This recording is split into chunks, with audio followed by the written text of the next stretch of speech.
ایک اور جناب لیا میں نا، ہاں جی میں بات آپ سے کرنی ہے کہ لیا میں کچھ دنوں پہلے ایک گندی ناپاک غلیظ عورت نے صحابہ کی شان میں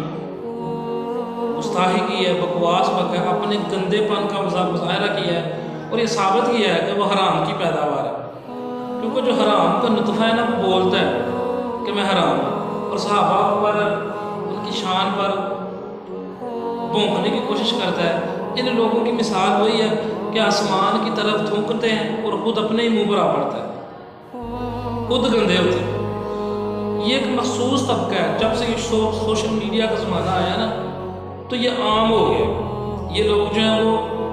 نکل کے ان کے اندر کی گندگی، ناپاکی، پلیتی باہر آ گئی، اور یہ چاہتے ہیں کہ اس طرح کا کام کر کے ہم ہیرو بن جائیں گے۔ ہیرو نہیں بنیں گے، دنیا میں بھی ذلیل و رسوا ہوں گے اور آخرت میں بھی۔ ایکشن لیا گیا پولیس کی جانب سے، اس کو اریسٹ تو کیا گیا ہے۔ ہم امید کرتے ہیں کہ اس جیسے گندے انڈوں کو سخت سے سخت سزا ملنی چاہیے۔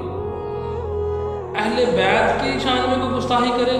یا صحابہ کی شان میں کوئی گستاخی کرے یا حضور کی شان میں گستاخی کوئی کرے، کسی بھی معصومین اور پاک ہستیوں کے بارے میں کوئی اس طرح کی بکواس اگر کرے، فوری قانون جو ہے وہ حرکت میں آنا چاہیے، تاکہ پھر عوام الناس پر اعتماد ہو کہ اگر اس کو پکڑا گیا ہے تو اس کو سزا ضرور ملے گی، کیونکہ اگر سزائیں ملتی رہیں گی تو ایسے ناسور گندے آنڈے ختم ہو جائیں گے اور دم ہوں گی، ورنہ معاشرے میں بد امنی پھیلے گی، قتل و غارت گری پھیلے گی۔ اس کے خلاف اس طرح کی چارج شیٹ بنائی جائے اور ہمارے ادارے عدالتیں اس کو بالکل کیفر کردار تک پہنچائیں۔ یہ بہانے بازی نہیں چلے گی کہ جی اس کا دماغ نہیں تھا ٹھیک